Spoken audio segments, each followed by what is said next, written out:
Okay, praise the Lord, హల్లెలూయా. దేవునికి మహిమ కలుగును గాక.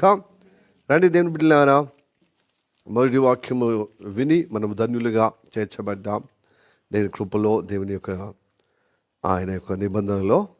ఇప్పుడు మరి వాక్యము దైవ చిత్తము తెలుసుకున్నట్టుకు, దేవుని యొక్క నడిపింపును తెలుసుకున్నట్టుకు, దేవుని యొక్క సంకల్పం తెలుసుకున్నట్టుకు, దేవుడు ఈ వారము మన జీవితంలో ఏదైతే చేయమని మనకు పురిగొల్పుతున్నాడో ఆ విషయాలు మాట్లాడటకు దేవుడు మనల్ని గొప్పగా నడిపించే విధంగా ఒక వాక్యం తీసుకుందాము. యోహాను సువార్త 16వ అధ్యాయము, యోహాను సువార్త 16వ అధ్యాయము 2వ వచనం.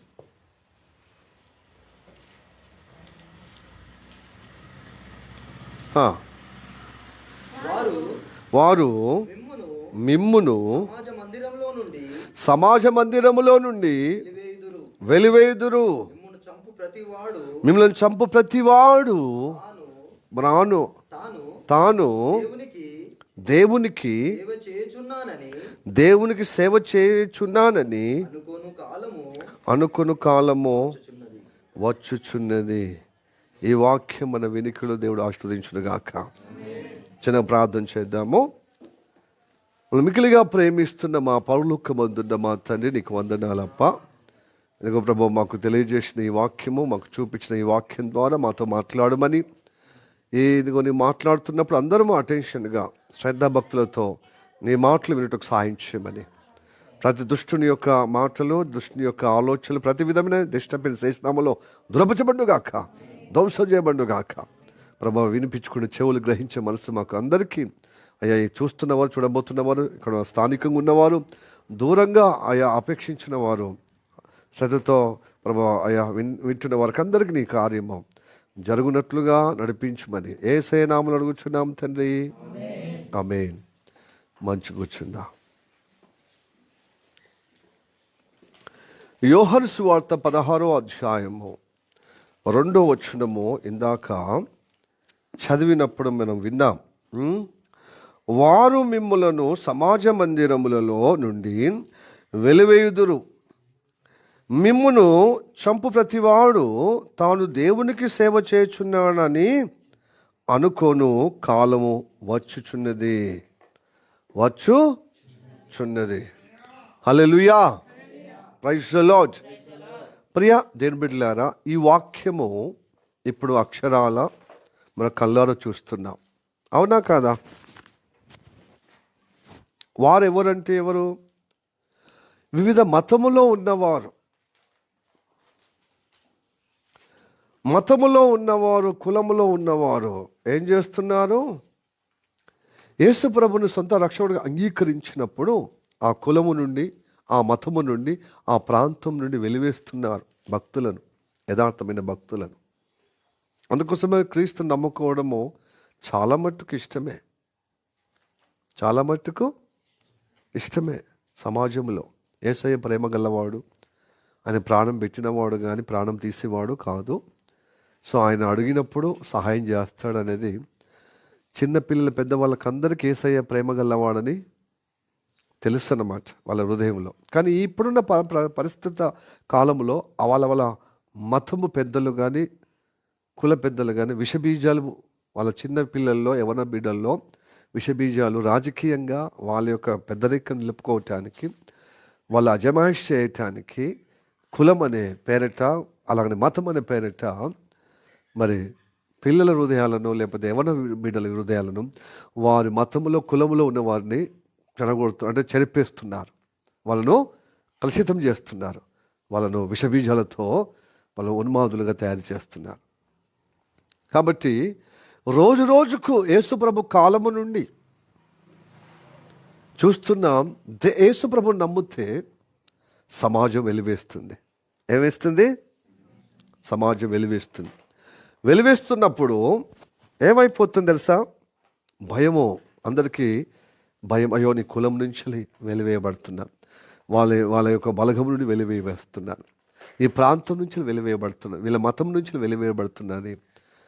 భయం వల్ల చాలామంది యేసు ప్రభులోనికి రాలేకపోతున్నారు. వాళ్ళ పెద్దలు చెప్పింది, వాళ్ళ కుల పెద్దలు చెప్పింది, వాళ్ళ గురువులు చెప్పింది, వాళ్ళ స్వామీజీలు చెప్పింది, వాళ్ళ ఇమాము వాళ్ళు చెప్పింది, వాళ్ళ ముల్లాలు చెప్పింది, వాళ్ళ బోధకులు చెప్పింది వింటున్నారు. కానీ ఎక్కడో వాళ్ళకు ఇదివరకు విన్నటువంటి విషయాలు, ఇదివరకు చూసినటువంటి విషయాలు, వాళ్ళ ఇరుగు పొరుగు క్రైస్తవులు అనుభవం వేరు కదా. మా ఇంటి పక్కన, మా ఇంటి ముందట, మా ఇంటి పరిసర ప్రాంతాల్లో నిజంగా యేసయ్య గొప్ప దేవుడు, గొప్ప దేవుడు, మేము నమ్ముచున్నాం. కానీ మీరు మత ప్రచారం చేయడమే మాకు ఇష్టం లేదంటారు. మీ మతాన్ని ఎందుకు వ్యాప్తి చేయడమే? వాళ్ళకి తెలియట్లేదు కదా. మేము ఏమన్నా చేస్తున్నామా? హల్లెలూయా. మళ్ళీ యేసయ్యను గొప్ప దేవుడు అని చెప్తారు మిగతా దేవుళ్ళు. అంటే ఏ తండ్రి అయినా, ఏ ఇంటి తండ్రి అయినా మా తండ్రి గొప్పవాడు అంటారు, కానీ అందరిలో మా తండ్రి ఒకడు అన్నట్టుగా మాట్లాడతారా? కానీ ఆ సెన్స్ కోల్పోతున్న యేసయ్య దగ్గరికి వచ్చినప్పుడు.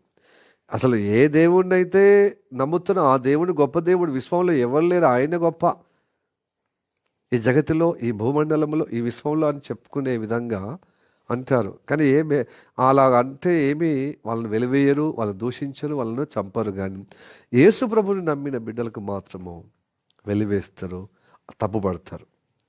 అయితే మూర్ఖులైతే, తెలియని వారైతే, ఉన్మాదులైతే వెలివేస్తారు, అంతటితో ఆగిపోతారంటే చంపేస్తారు కూడా, హింసించి చంపేస్తారంట. ఈ బెడదను బట్టి, ఈ బాధను బట్టి, ఈ దుశ్చర్యను బట్టి చాలామంది నమ్మనట్టుగా అల్లనే కులములో, మతములో, వారి వర్గంలో ఉంటారు. వాక్యం చెప్పబడుతుంది. చూడండి, యేసుప్రభువు చాలామంది నమ్మారు ఆ కాలంలో. చూద్దాం, యోహాను సువార్తలోనే ఉంది, 12వ అధ్యాయము 42, 12వ అధ్యాయం 42, 43. అయినను అధికారుల్లో కూడా అనేకులు ఆయన యందు విశ్వాసం ఉంచిరి గాని సమాజంలో నుండి వెలివేయబడుదుమేమో అని పరిసయ్యులకు భయపడి, పరిసయ్యులు అంటే కుల పెద్దలు, మత పెద్దలు, వాళ్ళకు భయపడి ఒప్పుకోలేదు. 43, వారు దేవుని మెప్పు కంటే మనుషుల మెప్పును ఎక్కువగా అపేక్షించారు. మనుషుల మెప్పే ఎక్కువ ఉండాలి కదా ఈ లోకానికి. దేవుడే కదా నాకు ప్రాణం పెట్టాడు, దేవుడే కదా నాకు మోక్షం ఇచ్చాడు, దేవుడే కదా నన్ను పరలోకం తీసుకుపోయే గొప్ప జీవనదాత, ఆయన ద్వారానే నాకు స్వర్గప్రాప్తి అవుతుందని, నాకు ఎవరు మెచ్చుకున్నా నాకు దేవుడు మెప్పో సరిపోదు, దేవుడు నన్ను ప్రేమిస్తున్నాడు కదా, అదే గొప్ప కార్యమని నమ్మి తెగించిన వారే దేవుని బిడ్డలు అవుతున్నారు. హల్లెలూయా, ప్రైజ్ ది లార్డ్. దీనికి తగినట్టుగా లేని వారు సమాజంలో కలిసిపోతున్నారు. ఎందుకంటే సమాజానికి భయపడుతున్నారు, మనుషులకు భయపడుతున్నారు. మనుషులు దేవుని మెప్పు కంటే మనుషుల మెప్పు కావాలి. దేవుడు ఎట్లాగో చూస్తలేడు కాబట్టి ఆయన మెచ్చుకున్నాడు. సమాజంలో తెల్లాలేస్తే వాళ్ళతో కలిసి ఉంటాను నేను, బంధువులతో, బలగముతో, కులముతో, మతంతో, ఎందుకు వచ్చిన గొడవ అని చెప్పి చాలామంది మొగ్గుతున్నారు ఇట్లనే సమాజంలో. హల్లెలూయా. అయితే ఇలాంటి వాళ్ళని కూడా దేవుడు ఓర్చుకుంటలేడు అండి. వీళ్ళకు కాల పరిమితి వరకు ఇస్తున్నాడు అవకాశం, వాళ్ళ జీవితం ఉన్నంత వరకు. హల్లెలూయా. యేసు ప్రభు ఈ లోకానికి వచ్చింది తీర్పు చెప్పటానికి కాలే, అందరినీ రక్షించటానికి వచ్చాడు. హల్లెలూయా చెప్పండి. హల్లెలూయా. యోహాను సువార్త తీశారా? యోహాను సువార్త 3వ అధ్యాయము 17వ వచనం. యోహాను సువార్త 3వ అధ్యాయం. లోకము తన కుమారుని ద్వారా రక్షణ పొందుటకే గాని లోకమునకు తీర్పు తీర్చుటకు దేవుడు ఆయనను లోకములోనికి ఆయనకు పంపలేదు. చాలా మంది అపార్థం ఉంటుంది. ఎటుగుడుక వాళ్ళ కులము, వాళ్ళ మతము, వాళ్ళ దేవతలు, వాళ్ళు నమ్మిన సిద్ధాంత ప్రకారంగా ఇంకా పరాయి కులస్తులను, పరాయి మతస్థులను, పరాయి భక్తులను చంపి వాళ్ళు వెలువై అని చెప్పే దేవుడు మన యేసయ్య కాదండి. Hallelujah, praise the Lord, praise the Lord. ఆయన రక్షించేవాడు, ఈ లోకానికి రక్షించడానికి వచ్చిండు. తీర్పు చెప్పి మీరు చెడ్డవాళ్ళని, మీరు కులం తక్కువ వాళ్ళని, మీరు గుణం తక్కువ వాళ్ళని సమాజంలో వెలివేయటానికి లేక చంపటానికి చంపించటానికి రాలే ఆయన. పైపెచ్చు ప్రాణం పెట్టడానికి వచ్చాడు. హల్లెలూయా. అందుకోసం అన్ని నామాల కంటే పైనామం. యేసయ్య శరీరధారిగా అవతరించిన కాలంలో ఆయన ప్రాంతాన్ని గలిలియ, సమరయ, యూదయ ప్రాంతాల్లో వెళ్ళి సువార్త చెప్పాడు కదా. ఆ క్రమంలో ఎవరైనా గుడ్డివారు, కుంటివారు, అంగవైకల్యం ఉన్నవారు, దయ్యం చేత పీడిపబడుతున్నవారు, పక్షవాతం చేత రోగంతో ప్యారలైజ్ వచ్చిన వారు, ఇబ్బంది పడుతున్న వారిని దర్శించి స్వస్థపరిచాడు. అవన్నీ మనకు తెలిసిన విషయాలే. ఒక పర్టికులర్గా యోహాను సువార్త 9వ అధ్యాయంలో ఒక పుట్టి గుడ్డివాడట ఆ త్రోవ పక్కన ఉన్నాడు. చాలా మట్టుకు మనకు నానుడి ఉంది కదా, ఇప్పుడు కూడా అదే దురావస్థ కదా, అదే అభిప్రాయం, చెడు అభిప్రాయం, రాంగ్ అభిప్రాయం ఉంది కదా. ఏమంటామంటే వీని తల్లిదండ్రులు ఏం పాపం చేశాడు, లేకపోతే వీడు ఏ జన్మలో ఏం పాపం చేశాడు, ఇప్పుడు ఈ జన్మలో ఒకటే జన్మ అండి. యేసయ్య నమ్మిన బిడ్డలు, బైబిల్ విశ్వసించిన వారికి ఒకటే జన్మ. మనకు ఇంకో పునర్జన్మ లేదు. మనకు ఒకటి పునర్జన్మ ఉందంటే నిత్య జీవం పొందటానికి పరలోక వారసులుగానే. మరొక యేసుప్రభు నమ్ముకుంటే పరలోకం, నమ్మకపోతే నరకము, నిత్య నాశనములో. ఇవే ఈ లోకము, మరొక లోకం. నువ్వు దేవుడు యేసుప్రభు నమ్ముకుంటే నిత్య జీవం, నమ్ముకోలేని వారు నరకంలో ఉండే తత్వం. అదే శుభవార్త, అదే సువార్త, అదే సువిశేషం. అయితే ఆయన సువార్త చెప్పబడి ఆయనను దేవుని మహిమార్థమై ఆయన పుట్టాడని యేసయ్య అంటాడు. శిష్యులకు అందరు చెప్పినట్టుగానే, అందరికీ మతం అభిప్రాయం ఉన్నట్టుగానే మతస్థులకు, ఈ శిష్యులకు కూడా అదే అభిప్రాయం. మతం మార్చుకున్నంత మాత్రాన, యేసయ్యను మనం తొందరగా నమ్మినంత మాత్రాన తొందరగా మన మైండ్ సెట్ కాదండి. ఒక మానాన ఇప్పటికీ ఇంకా మతములో, కులంలో ఉన్నటువంటి కట్టుబాట్లు, కట్టుదిట్టమైన ఆలోచనలు ఇంకా ఉన్నాయి, పోతులేవు అవి. అందుకోసం బోధకులు చాలామంది, ప్రవక్తల బోధకులు, అపోస్తులు అయినటువంటి దైవజనులు బాధపడుతున్నారు. ఇన్ని సంవత్సరాలు, 40-45 సంవత్సరాలు, 50 సంవత్సరాలు సేవ చేశాను. మా తండ్రుల కాంక్షలు, మా తాతల కాంక్షలు. మైండ్ సెట్ పోదు. వాళ్ళ మైండ్ సెట్ ఏ కులంలో ఉంటే ఆ కుల బుద్ధి ఎటుపోతుంది, ఏ మతం ఉన్నది ఆ మతం బుద్ధి ఎటుపోతుంది, ఏ ప్రాంతం ఉన్నది ఆ ప్రాంత బుద్ధి ఎటుపోతుంది. మనుషులు చేంజ్ కారు. నలుగురిలో ఒకరిగా జీవించడమే ఇష్టం, కనుక ప్రత్యేకంగా జీవించడం ఇష్టం ఉండదు అని వాపోతున్నారు. నిజమే కదా, నిజమే కదా. మన సంఘంలో కూడా అదే కదా. కులము, మతం, నలుగురిలో ఉన్నటువంటి అదే. ఎన్ని వాక్యాలు విన్నా మళ్ళీ కులం చెప్పినట్టుగా, మతం చెప్పినట్టుగానే దిగజారితనముగా ఈ లోక రీతిగానే మనం ఉంటాం. దేవుని మెప్పుకొని మనుషులు మెప్పే అలాగ ఉంటాం కనుక అలాంటి మాటలు వస్తాయి. నలుగురు మాటలలో మన నోటి వస్తుంది. నలుగురి నుంచి మనం విడుదల పొందుకున్న మూర్ఖతరము నుంచి వేరే జీవించుటకు రక్షించాడు కదా, వేరే జీవించమన్నాడు కదా. ఆ మూర్ఖ ఆలోచనలు పోతలేవు, ఆ మూర్ఖ అభిప్రాయాలు పోతలేవు, ఆ మూర్ఖ తత్వము పోతలేవు. పుట్టుకతో ఏ కులం, ఏ ఇంటిలో, ఏ వాతావరణంలో పుట్టామో అదే వాతావరణం, అదే మనసులో వచ్చి అదే అభిప్రాయం కలిగి ఉంటున్నాం. ఆ అభిప్రాయాలు, ఆ ఆలోచనలు, ఆ తత్వము, ఆ మతతత్వము, ఆ కులతత్వము తొలగించబడాలి యేసయ్యను నమ్ముకుంటే. అప్పుడే ఈ మూర్ఖతరము నుండి వేరై జీవించిన దానిగా అవుతాం. హల్లెలూయా. అప్పుడు యేసుప్రభు అన్నాడు, మీరు అనుకున్నట్టుగా వాళ్ళ తల్లిదండ్రులో, వారి పూర్వీకులో, లేకపోతే అతడో ఏదో పాపం చేసి ఈ దుస్థితిలో పుట్టాడు ఈ తరంలో, ఈ లోకంలో మీరు అనుకున్నట్టు కాదు. ఆయన దేవుని మహిమార్థమే ఆయన పుట్టాడు. కుమ్మరికి ఇష్టం కదా ఏ కుండని ఏ విధంగా తయారు చేయాలి. ఒక్కోసారి ఘనంగా చేస్తాడు, ఘనమైన అదే మట్టి ఒకే ముద్దలో మట్టి చేసి ఘనంగా చేస్తాడు, ఘనహీనమైన పాత్రలు కూడా చేస్తాడు. ఆయనకి ఇష్టం. ఆయన వాడుకోవటానికి ఏ పాత్ర ఏ విధంగా వాడుకోవాలో ఆయనకు చాలా. అందుకోసమే అంటాడు కదా మోషే, నేను పిలుస్తున్నాను, నువ్వు ఎక్కడికి పోవాలి, ఇజ్రాయెల్ దేశానికి పోవాలి, నువ్వు ఐగుప్తు దేశానికి వెళ్ళి నా ప్రజలను విమోచించటానికి నువ్వు బయలుదేరు నా మాటగా. అయ్యా నేను మాట మాంద్యం కలిగిన వాడును, నేను పోలేను, నా మాటలన్నీ బలహీనమైపోయాయి. 40 సంవత్సరాలు ఈ అరణ్యంలో, మిద్యాని అరణ్యంలో గొర్రెల కాచి గొర్రెల కాపరిలాగా కాచేవాడి మాటలే వచ్చేసినాయి. నా చదువు అంత, విద్య అంతా మర్చిపోయినట్టు, అంటే స్లో అయిపోయినా. వాటితో పని లేదు కాబట్టి నేను మొత్తం నా నత్తిగా మందంగా అయిపోయాను. నేను మాట్లాడలేను అయ్యా, నలుగురిని మెప్పించలేను. నేను రాజరికంగా ఉన్నప్పుడే, విద్యార్హతలు ఉన్నప్పుడే నన్ను అంగీకరించలేదు. ఇప్పుడు ఏం అంగీకరిస్తారు? నేను మాట మాంద్యం కలిగిన వాడిని పోనంటే ఏమంటాడు? నేను కుంటోళ్ళను, గుడ్డోళ్ళను, అంగవైకల్యం ఉన్నవాడిని నేను సృష్టించాను. నువ్వు నాకు చెప్తావా? మంచోళ్ళని సృష్టించాను, బలహీనలు కూడా నేనే సృష్టించాను. కాబట్టి నువ్వు వెళ్ళు అన్నా దేవుని కోపము రేపే అంతగా సతాయించాను కదా.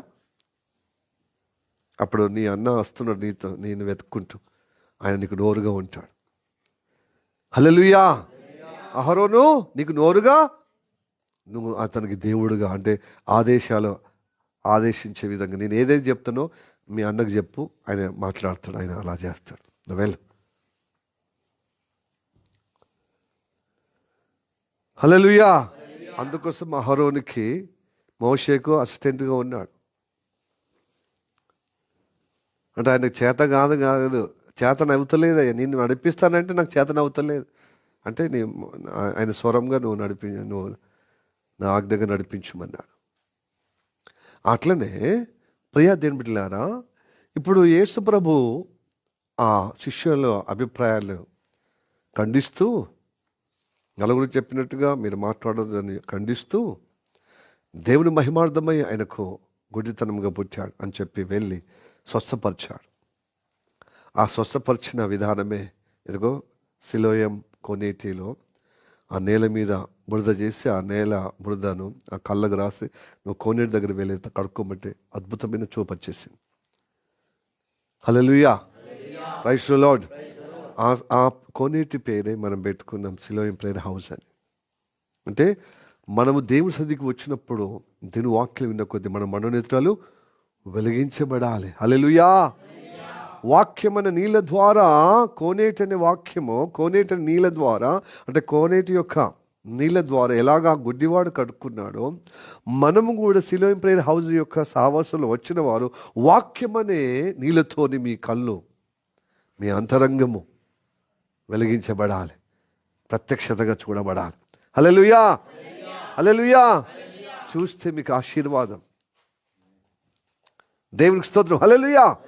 అప్పుడు ఈ సహవాసానికి తగిన భక్తులుగా ఉన్నారు, సహవాసం తగిన దేవుని బిడ్డలుగా, విశ్వాసులుగా ఉన్నవారు అవుతారు. ఏదో అందరు పెట్టుకున్నారు, పాస్టర్ కూడా పెట్టిందంటే అందరూ గొప్ప ఉద్దేశంతోనే పెట్టారు. మనం కూడా గొప్ప ఉద్దేశంతోనే పెట్టా. దేవుడిచ్చిన ప్రేరేపణతో, దేవుడిచ్చిన ప్రత్యక్షతతో మనం ఎంతమంది మనము వాక్యం నీళ్ళ ద్వారా కడుక్కొని ఆత్మీయ నేత్రాలు వెలిగింపబడుతున్నాయి. అవే పాత మాటలు, అవే రోత స్వభావం, అదే మనుషులు మెప్పించేటువంటి తత్వమే. కానీ దీన్ని మెప్పిందే తత్వం ఉందా అండి? కానీ ఈ గుడ్డి వ్యక్తి ఎప్పుడైతే కళ్ళు వచ్చినాయో ఊరంతా జరుపుతున్నాడు. ఇప్పుడు మత పెద్దలకు భయపడతలేడు. అంటే ఇది వరకు నేను గుడ్డిగాడిగా ఉన్నప్పుడు ఏ మత గురువు వచ్చి, ఏ మతస్థులు వచ్చి, ఏ కులస్తులు వచ్చి, ఏ సమాజం వచ్చి నాకు కళ్ళు తెరిపించారండి. ఒక ఆయన వచ్చాడు, ఆయన పేరు ఏసెత్త. కొన్నిట్లో కడుక్కోమని చెప్పి వెళ్ళిపోయిండు. కడుక్కొని ఒడ్డు మీదకి వచ్చే వరకు ఏసై కనబడతలేడు. కానీ ఏసై పేరు మాత్రం అందరికీ, అదే ఏసై చెప్పిందే, ఏసై బురద రాసింది ఈ గుడ్డి వ్యక్తి. యేసు ప్రభు నీ కళ్ళు తెరిపించిన వాళ్ళు ఎవరో ఏసయ్య. అవునా, ఏసయ్య అని పేరు మాత్రం తెలుసుకున్నాడు. మొత్తం అందరికీ పెద్ద సంచలనం ఆ కాలంలో, ఆ కోనేటి యొక్క ప్రాంతంలో, పరిసర ప్రాంతాల్లో. అప్పుడు అది ఆ నోటి ఈ నోట మత పెద్దలకు తెలిసిపోయింది అనమాట, పరిసయ్యులకు తెలిసిపోయింది. మత పెద్దలకు, యూదా మత పెద్దలు, పరిసయ్యులు అన్నమాట, శాస్త్రులు తెలిసిపోయింది.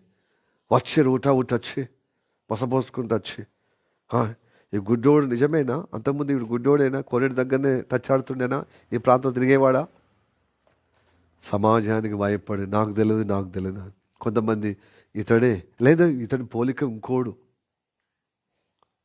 లేడు, ఇతడే అతడు అని చెప్పి ఆ నోటి కొంతమంది అట్లా అంటారు. కొంత ఇట్లా మొత్తం గదరగోళంగా ఉన్న పరిస్థితిలో ఒక సపరేక వీళ్ళని కన్న వాళ్ళనే అడిగితే సరిపోతుంది కదా. వీళ్ళు కన్న వాళ్ళనే హల్లెలూయా చెప్పండి. ఈ కన్న వాళ్ళని తీసుకొచ్చి అడిగితే కన్నవాళ్ళు, ఇతడు ఎవరంటే నా కుమారుడే, నీ కుమారుడే కదా, ఇతడు గుడ్డిగా పుట్టిండే, ఆ గుడ్డిగా పుట్టిండే, అందుకోసం ఇక వదిలిపెట్టాం. ఇక ఫ్రీగా వదిలిపెట్టిన ఇక వాడు ఎట్లా తిరిగి మళ్ళీ మా దగ్గరికి వస్తారు, నా కుమారుడే అని చెప్పాడు. అవునా, మరి వీనికి కన్ను ఎవరిది? కళ్ళు తెరిపించి ఇప్పుడు చూస్తున్నారంటే, అవును మేము కూడా మీలాగానే ఆశ్చర్యపోతున్నాం. వీని కళ్ళు పుట్టుకతోనే గుడ్డివాడిగా పుట్టాడు, ఇప్పుడు కళ్ళు తెరవబడుతున్నందుకు సంతోషం. మరి కళ్ళు ఎవరిది తెరిపించారు? కళ్ళు వీళ్ళకి చూపు ఇచ్చే వాళ్ళు ఎవరు? యేసయ్య. వీళ్ళకి యేసయ్య తెలుస్తుంది, కానీ సమాజానికి భయపడి, హల్లెలూయా, సమాజం నన్ను వెలివేస్తారేమో,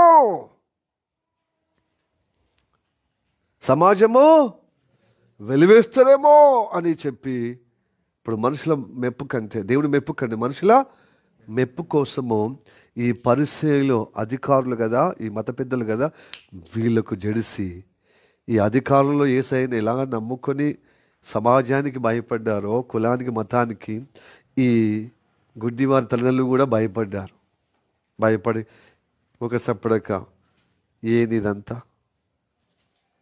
అని వాళ్ళు భార్యాభర్తలు అనుకొని, ఏమో వాడు వయసుకు వచ్చిన వాడే కదా, వాడిని అడగండి, వాడేం చిన్నపిల్లోడు కాదు కదా,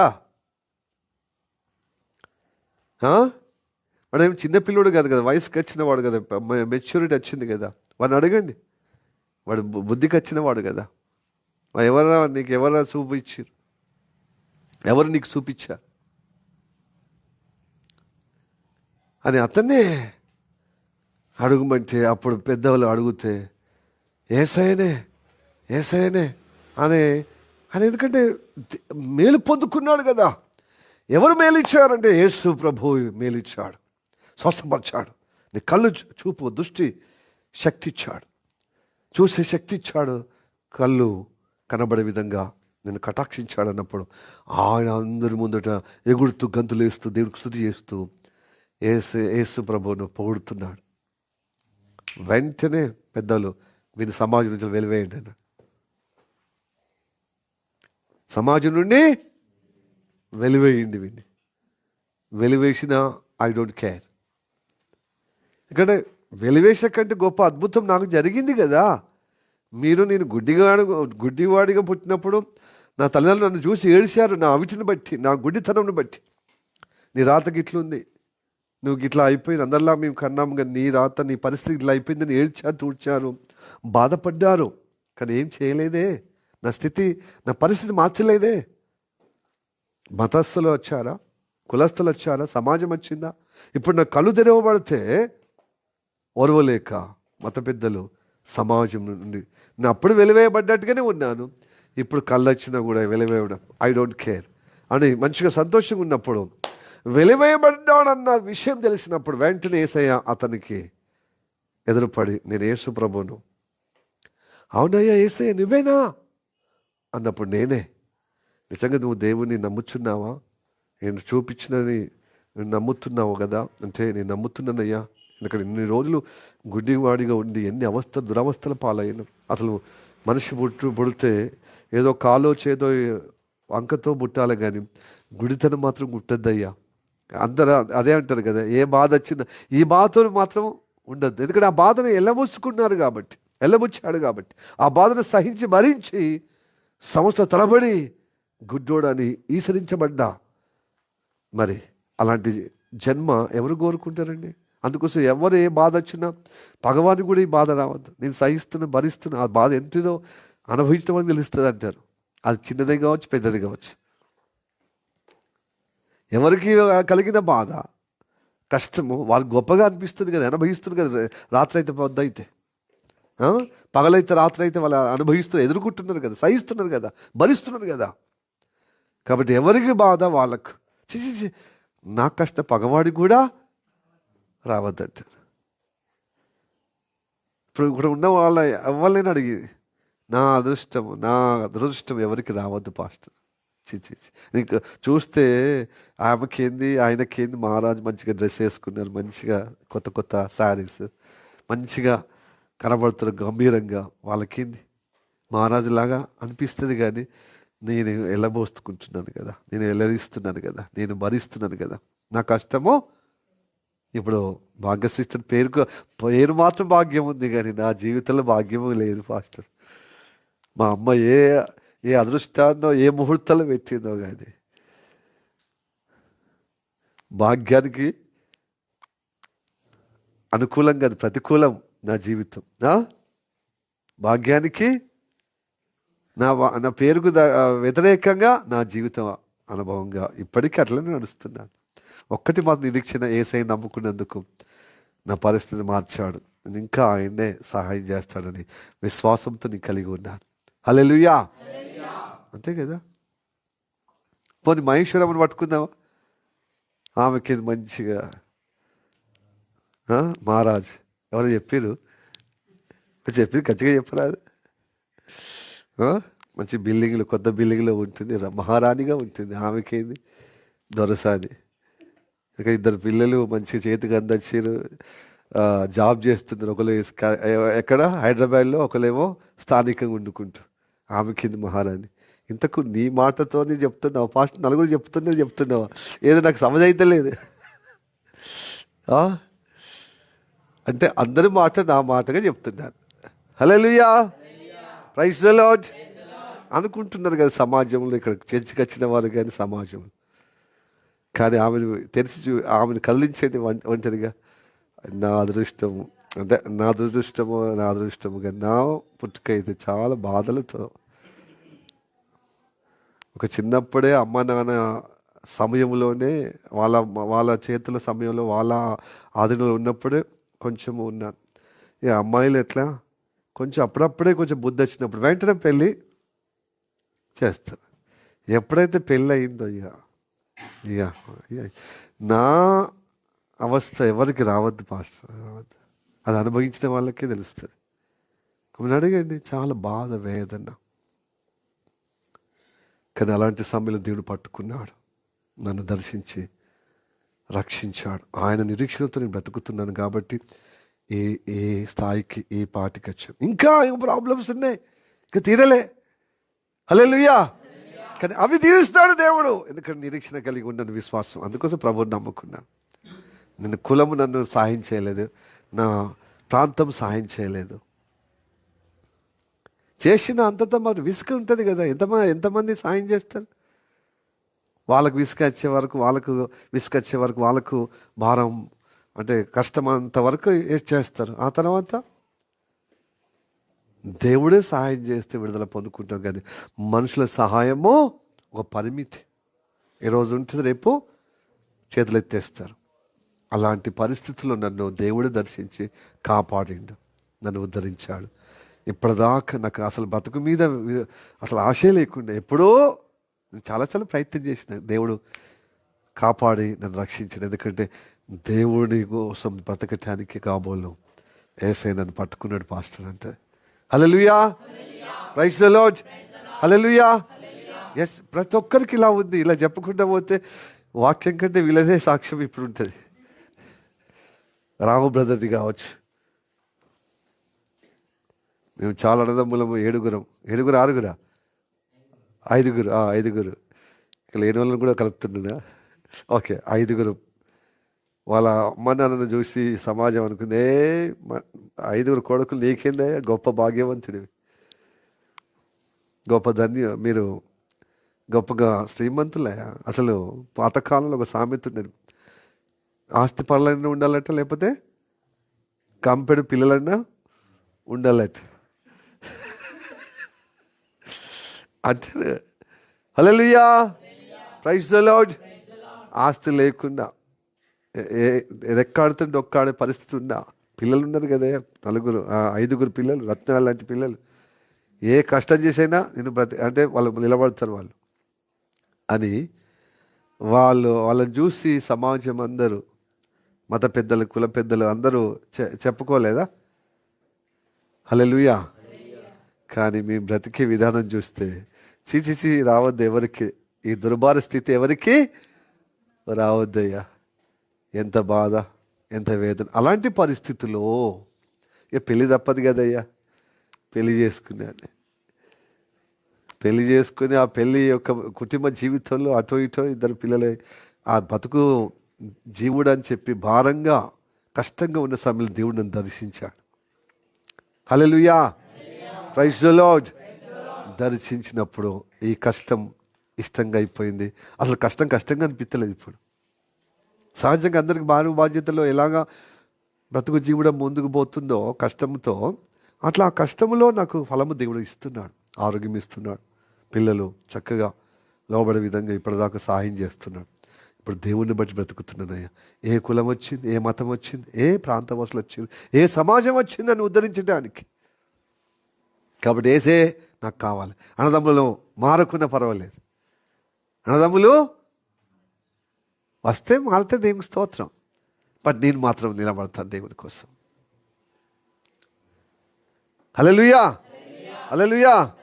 కొంచెం కొన్ని రోజులు దోబుజుల ఆట ఆడిండు. కొంచెము దేవుని సహవాసము, అటు పని వాళ్ళతోని సహవాసం, అటు జిందాబాద్, ఇటు చాలా రోజులు సంఘర్షణ. అది కుటుంబం మీద ప్రభావం, పిల్లల మీద ప్రభావం పడి చాలా వేదన పొందాడు. సంఘర్షణ, వేదన అంటే ఎంత వేదన అంటే కుటుంబమే కలిసివేసి ఎవరికి వారు యమునా తీరుగా పరిస్థితి అయిపోయినప్పుడు దేవుడు మా కుటుంబాన్ని మళ్ళీ బలపరిచి స్థిరపరిచి ఆయన సాక్ష్యంగా నడిపిస్తున్నాడు. హల్లెలూయా, ప్రైజ్ ది లార్డ్. ఇది కదా సాక్ష్యం కదా, ఇది కదా సాక్ష్యం. యేసే నమ్ముకుంటే నలుగుట్లో అవమానకరంగా, వెక్కిరింపపాలుగా, ఘోరమైన దుర్భరమైన పరిస్థితి ఉన్నవారికి దేవుడు లేవనెత్తుతాడండి. హల్లెలూయా. దేవుడు వాక్యం ముందు నన్ను నమ్మిన బిడ్డలు ఎన్నడూ సిగ్గుపరచబడరు, లజ్జింపబడరు, తల ఎత్తుకుని గౌరవంగా బ్రతుకుతారు. హల్లెలూయా. ఉన్న దాంట్లో వాళ్ళకున్న స్తోమత ఏ పని అవుతుంటే ఆ పనిలో దేవుడు బరకత్ ఇస్తాడండి, ఆశీర్వాదం ఇస్తాడు, వాళ్ళకు ఓటు ఇస్తాడు. హల్లెలూయా, ప్రైజ్ ది లార్డ్. అయితే ఇవన్నీ తెలుసుకుని కూడా మనుషుల యొక్క సమాజంలో ఉన్నందుకు సమాజం ఏమనుకుంటారో, ఇంత అద్భుతం జరిగినా కూడా కదా ఇంకా మనుషుల మెప్పు కోరుకునేటువంటి దుస్థితి ఉంటుంది. కానీ దేవుని సహవాసానికి వస్తున్న దేవుని బిడ్డలారా, ఆ దుస్థితిలో పడిపోవద్దు. ఇతడు పడిపోలే, గుడ్డివాడు కళ్ళ వచ్చిన తర్వాత వెలివేసిన పావని వెలివేయను అన్నప్పుడు ఏసైనా నమ్ముతున్నావని నమ్ముతున్నాను. నువ్వు చూసే లేనివాడు చూడునుగాక, చూస్తున్నావన్న వాడు గుడ్డివాడు అవునుగాక. ఈ లోకంలో గొప్పగా బతుకుతున్నామనే వాళ్ళందరూ ఆత్మీయ విషయంలో దిగజారితేనమే దరిద్రులే వాళ్ళు. మనం దేవుడిని నమ్ముకున్నాం, మనకంత స్తోమత లేకపోవచ్చు, ఈ పూట తిని ఇంకో పూటకు ఎదురు చూసేటువంటి కష్టజీవులం కావచ్చు, కానీ ఆత్మీయ జీవితంలో మాత్రం ధనవంతులం. హల్లెలూయా. ఈ ధనము దేవుని కృపను బట్టి వచ్చింది. ఈ దొడ్డ గుణం, ఈ దొడ్డ ఆశీర్వాదకరమైన అనుగ్రహం, అనుభవం సమాజం వెలివేస్తే తప్పిపోతా అంటే ఏసైనా నమ్మకుండా ఉంటామండి. అలా భయపడేవారు సమాజంలో పోతారు. కులములో కావాలి, వాళ్ళకు మతము కావాలి. కనుకనే దేవుడు అంటాడు, నా సేవ చేస్తున్ననేవారు చెప్పేవారు ఏం చేస్తే తెలుసా, దేవుని సేవ చేస్తున్నామని కుల పేరిట, మత పేరిట ఏసై నమ్మిన బిడ్డలు వెలివేస్తారు. కులం నుంచి, సమాజం నుండి, మతము నుండి వెలివేయడమే కాకుండా అంతటితో ఆగిపోరు, చంపేస్తారు అంటున్నా. హల్లెలూయా, ప్రైజ్ ది లార్డ్. అది మానసికంగా కావచ్చు, రోజు సచ్చుతూ బతికే విధంగా వాళ్ళని అలాగా ఓకే వాళ్ళ కళ్ళలో పెట్టుకునే విధంగా సాధించుకోవచ్చేమో. ఆయన భయపడలేదు. భయపడలేదు శ్రమల్లో. ఈ లోకంలో ఉన్నప్పుడు మీకు శ్రమ, ఆయన కూడా ధైర్యం తెచ్చుకోండి, ఈ లోకాన్ని జయించాలంటున్నాడు. హల్లెలూయా, ప్రైజ్ ది లార్డ్. 16వ అధ్యాయము 31 లాస్ట్ వాక్యమా, 33. నాయందు నీకు సమాధానము కలుగునట్లు ఈ మాటలు మీతో చెప్పుచున్నాను. మీ లోకంలో మీకు శ్రమ కలుగును, ఆయనను ధైర్యం తెచ్చుకొనుడి, నీ లోకమును జయించి ఉన్నానని చెప్పాను. హల్లెలూయా. లోకం జయించాడండి, ఈ లోక పద్ధతులు జయించాడు, దుష్టత్వం జయించాడు యేసయ్య. ఏ కులము ఏ మతం అని విరవీగుతున్నారు వాటన్నిటి జయించాడు. మనం కూడా జయింపజేసే విధంగా నడిపిస్తాడు. అయితే ఆ సమాజం నుంచి, కులం నుంచి, మతం నుంచి మా అంటే వాళ్ళకి చేతనైంది హింసిస్తారు, శ్రమ పడతారు. కానీ దేవుని మాటల చేత మనకు సమాధానము, ధైర్యము, విశ్వాసంగా మనం కూడా జయించగలుగుతాం. హల్లెలూయా చెప్పండి. Hallelujah, praise the lord. అలాంటి వారైతే వాక్యం చదవండి, అలాంటి వారైతే వాక్యం వినండి, అలాంటి వారైతే దేవునితో అనుబంధం కలిగి ఉండండి.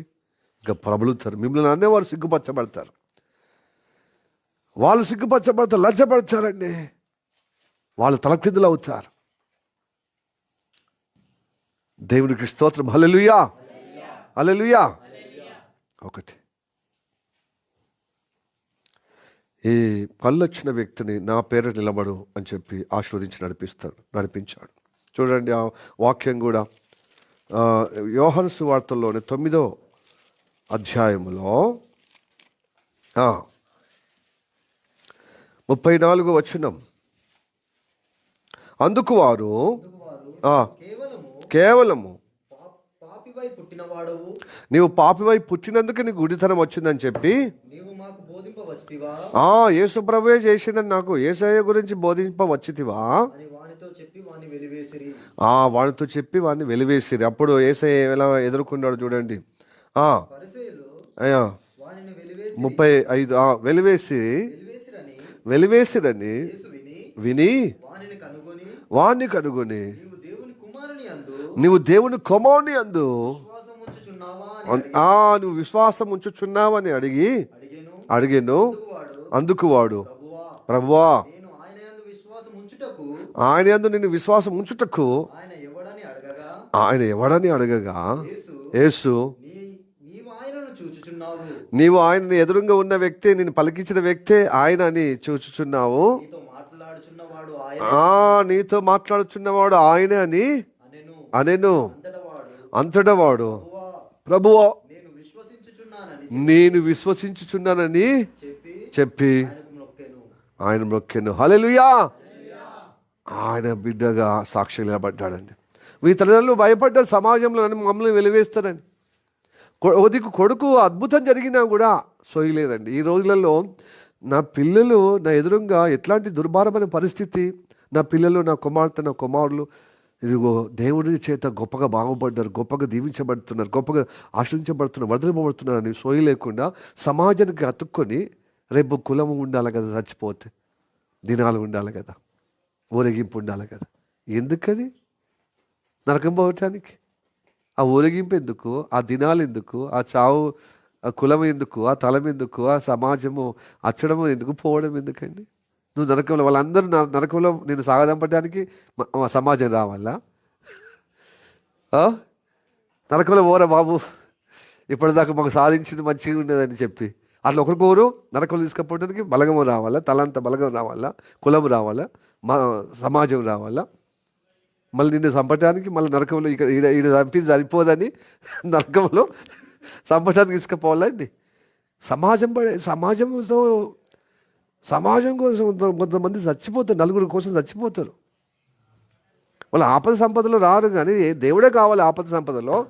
కానీ మళ్ళీ కొంచెం తేరుకోగానే మళ్ళీ సమాజం, మనుషులు సమాజం, నా కులం, నా మతం. ఏంది మతం? మతం లేకుండా చేస్తున్నా నీ జీవితానికి మతం ఎందుకండి? ఆ మతమే నిన్ను చంపేస్తుంది, ఇక్కడ చంపేస్తుంది. నీకు తెలుసా అండి, నైజీరియాలో మతము ఘోరమైన కోరలు చాచి విషం చెంపుతుందండి. హల్లెలూయా. వందల మంది, వేల మంది, లక్షల మంది చంపుతున్నారు. ఎక్కడ? నైజీరియాలో. ఉత్తర ప్రాంతం అంతా ఇస్లాం మతం ఉంది. కింది దక్షిణ దిక్కేమో క్రీస్తు నమ్మిన బిడ్డలు, అంటే క్రైస్తవులు ఉన్నారు. మన మతం ఎప్పుడు కానీ బలవంతం చేయదండి. ప్రేమ, సహనం, ప్రేమతో, దయతో, కరుణతో సువార్త చెప్పండి. అవసరమైతే ప్రాణం పెట్టుమంది, కానీ ప్రాణము అది మనకు బోధించాడు యేసయ్య. కానీ వాళ్ళ మతములో దేవుళ్ళు కానీ దేవతలు కానీ, జగద్గురు, మత గురువులు, ఇమాం వాళ్ళు, ముల్లాలు, స్వామీజీలు నీ మతానికి వ్యతిరేకంగా ఉంటే చంపేసేయన్నారు. హింసించి చంపేయలేదు. మన మతం అలా చెప్పలేదండి. మనం యేసయ్య చెప్పిండా ప్రాణం పెట్టుమన్నాడు, కానీ ప్రాణము ఏందండి అది మతోన్మాదం. నేను ఈ మధ్యకాలంలో ఒకటి చూశాను, ఒక షార్ట్ వీడియోలో. ఏదే ప్రపంచ యాత్ర అంటారు చూడు, ఆ అన్వేష, ఆ పిల్లవాడు ఎవరొస్తాడు, ఆ బ్రదర్ నా అన్వేష్. ఆయన ఏమంటున్నాడంటే, మన ఢిల్లీలో మారణహోమం సంభవించింది కదా, అంతకుముందేమో కాశ్మీర్లో చక్కగా టూరిస్ట్ వాళ్ళను ఉగ్రవాదులు ఏం చేశారు, వాళ్ళు పొట్టన పెట్టుకున్నారు. మళ్ళీ ఢిల్లీలో పెద్ద ప్లాన్తో అధిక సంఖ్య మందిని చంపేయటానికి ఉన్న ఆ కుట్ర కూడా భగ్నం చేశారు. ఆ వైఫల్యాన్ని ప్రభుత్వమే. కానీ ఇప్పుడు అదే కాంగ్రెస్ లేకపోతే ఇంకేమైనా స్థానికంగా నా రాష్ట్ర పార్టీ ఉంటే ఎంత దొమ్మేసిపోతారు. మా మతం ఏదైనా కాపాడుకోవాలి. మత పేరిట నీకు రాజకీయం చేస్తున్నప్పుడు మరి ఏ మతం అయినా కానీ నేను రాజుగా చేసేటప్పుడు నువ్వు కాపాడాలి కదా. ఇంటెలెక్షన్ మనుషులు చంపిన తర్వాత బయటపడుతుంది. ఇది బాధాకరం. అంటే వైఫల్యం కాదా గవర్నమెంట్? మళ్ళీ ఇట్లా అంటే వీళ్ళు క్రిస్టియన్స్ కదా, పాస్టర్ కాబట్టి ఇదిగో ఈ ప్రభుత్వాన్ని, కేంద్ర ప్రభుత్వాన్ని విమర్శ అంటే ప్రశ్నించాలి కదండి. ఏ ప్రభుత్వం ప్రశ్నించాలి. మనుషుల ప్రాణం పోతే వస్తుందా మళ్ళీ? నువ్వు ఇప్పుడు ఓడిపోతే ఇంకోసారి గెలుస్తావు. ఇప్పుడు గెలిస్తే రేపు ఓడిపోవచ్చు. మంచిగా గెలిస్తే మతమే మనుషులకు కావాలి, కానీ మనుషుల ప్రాణాలు అని లేదు. ఏ మతమైనా ఉన్మాదముతో మనుషులు చంపేస్తున్నారు, మనుషులు హింసిస్తున్నారు, దయాదాక్షిణ్యం లేకుండా. ఒక క్రీస్తే దయాదాక్షిణ్యం నేర్పించాడు. హల్లెలూయా, హల్లెలూయా. దయగా ఏ కులమైనా ఏ మతమైనా దయగా చూడు, కరుణించమన్నాడు. వాళ్ళకి దయగా చూడు, వాళ్ళకి సాయం చేయము, శాతనైతే అవసరమైతే నీ ప్రాణం కూడా దారపోయమన్నాడు. కానీ క్రైస్తవ మార్గము, ఈ క్రైస్తవ మతం తప్ప ఇంకా ఏ మతమైనా చంపమంటారు. వాళ్ళ గురువులు అలా చెప్తారు, వాళ్ళ యొక్క అధికారులు అలా చెప్తారు. ఎంతండి, నేను అందరిని అంటలేను. ప్రతి మతంలో మంచోళ్ళు ఉన్నారు కాబట్టి నడుస్తుంది ఆ మతము, ఆ కులం. బట్ ఆ కులములో అధిక శాతము ఉన్మాదులుగా, ఆ మతములో అధిక శాతము ఉన్మాదులుగా చంపే కార్యం జరుగుతుంది ఈ రోజులలో. మన భారతదేశంలో క్రైస్తవులను ఎంతమంది సువార్త చేస్తారు. నీకు ఇష్టమైతే నమ్ము, కష్టమైతే ఊకొరమై. భారత రాజ్యాంగం అన్ని మతాలకు సమానత్వం కదా, చట్టాలు ఉన్నాయి. నువ్వు సువార్త చేస్తే అన్ని మతాల గురించి చెప్పొచ్చు కదా. మీ దేవతలను, మీ కులాన్ని, మీ మతాన్ని ఏదైనా కించపరిచే విధంగా నిరూపణ చేస్తే జైల్లో పెట్టు. కానీ ఉన్మాదంగా ఎందుకు వాళ్ళను కొట్టాలి, తిట్టాలి, చంపాలి, ఘోరం గాయపరచాలి? మతం చెబుతుందా? మీ మతానికి అవమానం కదా. ఉన్మాదం చెలరేగుతుంది. రాజకీయ నాయకులు మతంతో చెలగట్టమడితే వాళ్ళు ఎక్కించిన కొద్దీ వీళ్ళు ఎక్కిస్తున్నారు. ఈ అన్వేష్ ఏమన్నాడంటే, ఆ ఢిల్లీ యొక్క ప్రమాదమును ఖురాన్ బ్యాన్ చేయాలంటున్నాడు. ఇది పెద్ద షాక్. ఇది అంటే ఈ ఖురాన్ నమ్మిన వాళ్ళు చాలా ఉగ్రవాదం. ఏది టెర్రరిస్ట్? ఇదా మతం? ఫస్ట్ ముల్లాను పట్టుకోవాలి, మౌలాను పట్టుకోవాలి, ఇంకా ఇమాము వాళ్ళను పట్టుకోవాలి. వాళ్ళని పట్టుకొని మంచిగా సెట్ చేస్తే ఎట్లయితే వాళ్ళే కదా ఉన్మాదము. నీ మతానికి వ్యతిరేకంగా ఉన్న వాళ్ళు చంపేయమని.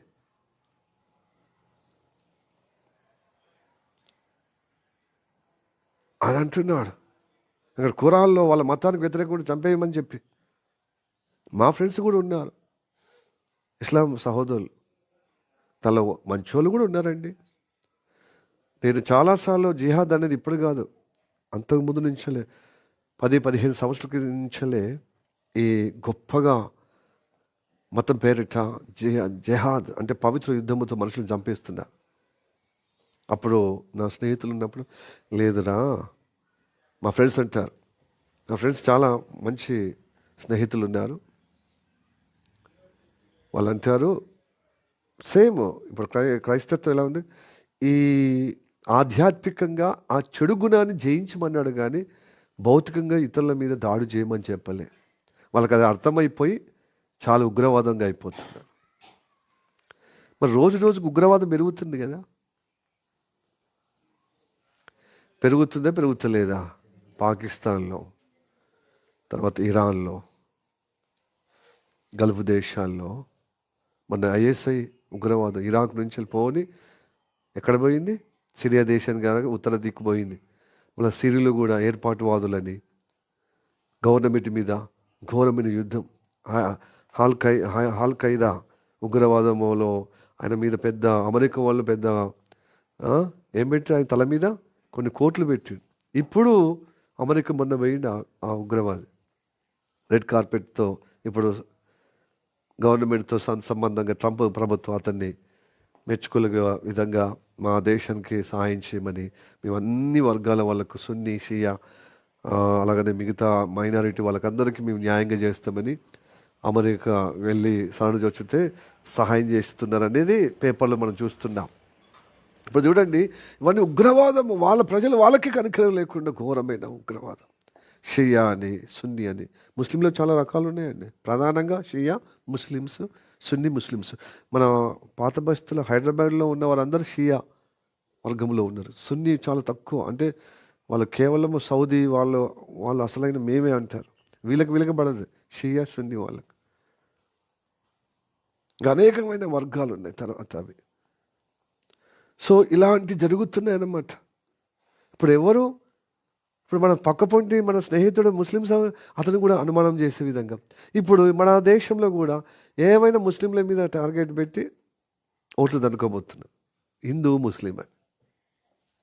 దానిలో భలేది ఏమంటారు కదా, లాగలు కొట్లాడుకుంటే ఆవులు కొట్లాడుకుంటే, ఎడ్లు ఆవులుగా కొట్లాడుకుంటే లాగలకు ఇబ్బంది అయినట్టుగా ఓ సామెత తెలుసా? ఇప్పుడు క్రైస్తవులకు ఇబ్బంది, ఇటు వాళ్ళకి చెప్పాల్సిన వాళ్ళమే ఇటు. కానీ మన యేసయ్య ప్రాణం పెట్టుమన్నాడు, కానీ ప్రాణము అదన్నమాట మన గొప్పతనం. హల్లెలూయా, ప్రైజ్ ది లార్డ్.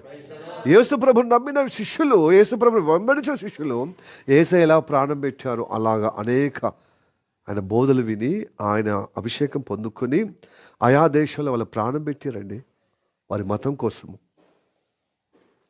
మన దేశానికి వచ్చిన తోమ ఆయన పొడిచారు మతస్థులు.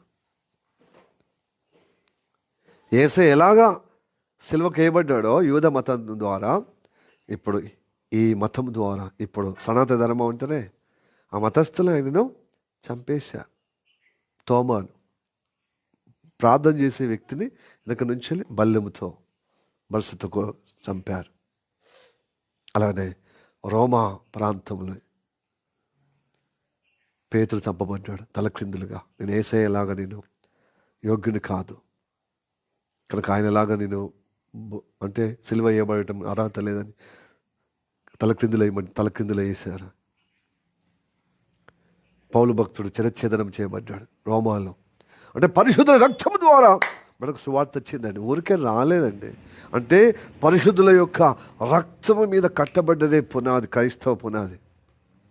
హల్లెలూయా. ఆ సమాజం నుండి, ఆ కులము నుండి, ఆ మతం నుండి రక్షణ పొందిన వారందరూ యేసయ్య పునాది మీద కట్టబడుతున్నారు. క్రీస్తే పునాది, ముఖ్యమైన మురాయి. పునాదులు ఆయనలో అంటే ఆయన పునాదిగా ఉన్నాడు. ఆ పునాది మీద వచ్చిన వారందరూ స్థిరంగా నిలబడతారు. మన జీవితంలో పునాది ఉంది. హల్లెలూయా, ప్రైజ్ ది లార్డ్. క్రీస్తే ముఖ్యమైన మూలరాయి. అందుకోసం ఈ మూలరాయిని నిరాకరించిన వారికి తలకు మూలరాయి అవుతుంది. ఈ రాయి నిరాకరించిన వారు అదే రాయి రేపు వాళ్ళ మీద పడబోతుంది. యేసయ్య రెండో రాకడ. హల్లెలూయా. కానీ యేసయ్య రాకడ లోపల మీకు అవకాశం ఉంది.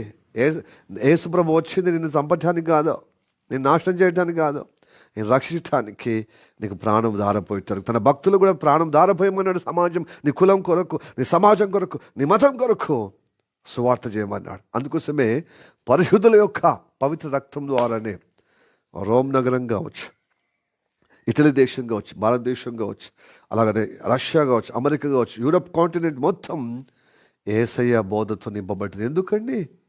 క్రైస్తత్వం ఎందుకు ప్రాణాల త్యాగంతో నిలబడుతుందండి. మీరేం ప్రాణాలు తీసేస్తున్నారు.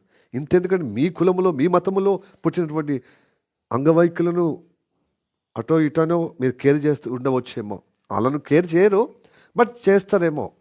కొంతమంది అలాంటి మంచి వాళ్ళు లేరు ఆ కులంలో, ఆ సమాజంలో, ఆ మతంలో. కానీ కుష్టి వ్యాధులు మాత్రము దరి చేర్చడానికి లేరండి ఏ కులంలో, ఏ మతంలో. ఎందుకంటే అది పెద్ద రోగం, అన్ని రోగాల కంటే పెద్ద రోగం అని ఆరు బయట ఉండవలసినటువంటి వాళ్ళను సమాజంలో చేర్చే విధంగా దేవుని భక్తులు సేవ చేశారండి. అది క్రైస్తవులకే సాధ్యం. యేసయ్య చెప్పాడు అలాంటి వాళ్ళని చేరదీయమని. ఈవెన్ ఇస్లాం సహోదరులు కూడా దూరంకి వెళ్ళి పైసలిస్తారు. ఒక అభిషేక్తో చెప్తున్నాడు అయ్యగారు. ఏమంటుంది తెలుసా? నేను చూసేటప్పుడు ఒక ముస్లిం సహోదరుడు వేస్తున్నాడు పైకి వెళ్ళి, అది ఎగిరి కింద పడ్డది. ఆ కింద పడ్డప్పుడు ఆల్రెడీ చేతులు పోయినవి వ్యక్తులు కదా, కుష్టి రోగం అన్నప్పుడు చేతులు ఉండవు కదా, ఏళ్ళు ఉండవు కదా. అది ఎంతకో రోడ్డు మీదకి వెళ్ళి అది బయటకు వస్తలేదు, అంటే చేతకు వస్తలేదు. అది చూసి తన కడుపు తరక్కపోయింది అంటున్నాడు అభిషక్తుడు. Hallelujah, praise the Lord, praise the Lord, hallelujah. అంత్యకాల సహవాసం అనే మీటింగ్లో రంజిత్ తోఫిరాయ్ గారు ఆయన మాటల్లో ఈ మాట నేను విన్నాను. మళ్ళీ ఒకరు సహాయం చేసేదాకా అదే క్రైస్తవులైతే వెళ్ళి ఇస్తారు. నిజంగా మనసు మార్చుకున్నవారు, దేవుని వాక్యము హృదయంలో నింపుకున్నవారు వాళ్ళు అనరు, వాళ్ళు ఆ రోగం నాకు పడుతుంది అన్నారు. ఇది అయ్యో ఇలాంటి పరిస్థితి కదా అని చెప్పి అలాంటి వారికి సేవ చేసే విధంగా ఎక్కడ మాసిదోనియా దేశము, అదే యుగస్లావియా, అక్కడి నుంచి మదర్ తెరిసా వచ్చి క్రీస్తు ప్రేమను బట్టి ఇదిగో ఎక్కడ మురికి కాలువలో ఉన్నటువంటి ప్రాంతంలో ఇలాంటి అభాగ్యులు చాలామంది ఉంటే ఆడికొచ్చి సేవ చేసింది. అదే వెస్ట్ బెంగాల్. హల్లెలూయా. ఆమె ఒక తల్లి చిన్న పిల్లోడికి ఎట్లా స్నానం చేయించేది అట్లాగా కుష్టి వ్యాధి కలిగిన వారు చేరదీసి సేవలు అందించారు. అది క్రీస్తు ప్రేమ అండి. అలాంటి ఆ గొప్ప అమ్మను తీసుకొని నోబెల్ శాంతి బహుమతి పొందుకున్నామే అట వ్యభిచారట. అంటే చాలామంది స్త్రీలను వ్యభిచారులుగా మార్చిండు దేశానికి అని తప్పుడు ఇవన్నీ మొత్తం దేవుడు ఘోరంగా కొడతాడు. ఎవడెవడు పుట్టించిండు, ఏ మతస్థుడైనా, ఏ గురువైనా ఒక్కరిని కూడా వదిలిపెట్టాడు. దేవుడు సహిస్తున్నాడు. ఎందుకంటే ఆ రాకడ వరకే అవకాశం ఉంది. అలాంటి వారు ఇలాంటి పుట్టించిన వాళ్ళు మారు మనసు పొందుకుంటే సంతోషం. ఎందుకంటే దేవుడు ఎవరిని నరకంలో అప్పచెప్పటానికి రాలేదు ఈ లోకానికి, అందరినీ రక్షించడానికి. మొదటి తెస్సలోనికీయులకు రాసిన పత్రిక 5వ అధ్యాయం 9వ వచనం అవుతుంది. చదవండి, ఇంకా చదివి అయిపోయింది. మొదటి తెస్సలోనికీయులకు రాసిన పత్రిక 5వ అధ్యాయం 9వ వచనం చదవండి. ఎందుకనగా మన ప్రభు అయిన యేసుక్రీస్తు ద్వారా రక్షణ పొందుటకే మనల్ని నియమించడు గాని ఉగ్రత పాలవుటకు నియమింపలేదండి. మనం ఉగ్రత పాలవటానికి కాదు. హల్లెలూయా, ప్రైజ్ ది లార్డ్. ఇప్పుడు దేవుడు రక్షణకి వచ్చాడు. ఇప్పుడే అవకాశం, ఇదే అనుకూల సమయం, ఇదే రక్షణ అనుకూలము, రక్షణ సమయం. మీ మతం అని విర్రవీగితే, నీ కులం అని విర్రవీగితే, మీ సమాజము నాకు తోడుగా ఉందని విర్రవీగి క్రైస్తవులు ఇబ్బంది చేస్తున్నాడు, మీకు ఉంటుంది ఇక. ఎస్, అందుకోసం వీళ్ళు ఏమనుకుంటారంటే సేవ చేస్తున్నాం మా మతానికి, మా దేవతలకు, మా గురువులు చెప్పినట్టుగా చేస్తున్నామని వీళ్ళు అనుకుంటున్నారు. నీ కులాన్ని బట్టి, నీ మతాన్ని బట్టి పరాయి కులాన్ని, పరాయి మతాన్ని, పరాయి సమాజాన్ని ద్వేషించడం నీకు ఎక్కడ ఇచ్చిండా? నీకు దేవుడు అలా ఇచ్చిండా? ప్రేమించమన్నాడు కానీ ద్వేషించమని చెప్పాలి. ద్వేషిస్తే కారణాన్ని బట్టి ద్వేషించాలి. ద్వేషం ఉండదనుకో, కారణం ఏంటిది? ఏం ద్రోహం చేసిండు నీకు? ఏ అపాయం చేసిండు? ఏ అపకారం చేశాడు? అయినా నీకు ద్వేష కారణం, ఒక కారణం ఉంది ద్వేషం, కానీ నువ్వు ప్రేమించు. ద్వేషము నాకు అప్పచెప్పు, పగ నాకు కానీ ప్రేమించమన్నాడు కానీ పగ తెచ్చుకోమన్నాడండి? ద్వేషించమన్నాడా? వాళ్ళు ద్వేషించడమే మనం ద్వేషింపబడతాం, అంటే మనము దహించి వేయబడతాం ఆ ద్వేషంలో. హల్లెలూయా, ప్రైజ్ ది లార్డ్. అలాంటి మనుషుల యొక్క ద్వేషం అంతా సిలువలో అది కాల్చేశాడు కదా, ధ్వంసం చేశాడు, దాన్ని హరించేశాడు సిలువలో. సిలువ బలియాగం ద్వారా మనలో ఉన్న ద్వేషం, మనలో ఉన్నటువంటి వ్యతిరేక, మనలో ఉన్నటువంటి కోపం, మనలో ఉన్నటువంటి భేదమంతా ఆయన తూచేశాడు ఆ సిలువలో. దేవునితో సమాధానం కలిగిన బిడ్డలు గనుక, సమాధానం చేయబడిన బిడ్డలం గనుక మన అందరితో సమాధానం సాధినంత వరకు సమాధానం, ప్రేమ కలిగి ఉండమన్నాడు. దేవునికి వ్యతిరేకంగా ఉన్నప్పుడు మనం వాళ్ళతో సమాధానం చేయబడలేం, సమాధానం ఉండలేం. కానీ కక్ష మాత్రము, ద్వేషం మాత్రము పెంచుకో. దేవునికి అప్పచెప్తే దేవుని నామంలో ప్రార్థించాలి, అంతే. నీ శత్రువును ప్రేమించి ప్రార్థన చేయు, అప్పుడు పరలోక దేవుని పిల్లలు అవుతారంటున్నాడు. హల్లెలూయా, ప్రైజ్ ది లార్డ్. మీరు దేవుని యొక్క వెలుగు జ్యోతుల వలె, దేవుని బిడ్డలుగా సూర్యుని వలె మీరు ప్రకాశింపడతారంటున్నాడు. కాబట్టి దేవుని బిడ్డలారా, దేవుని యొక్క ప్రేమ కలిగి ఉందా?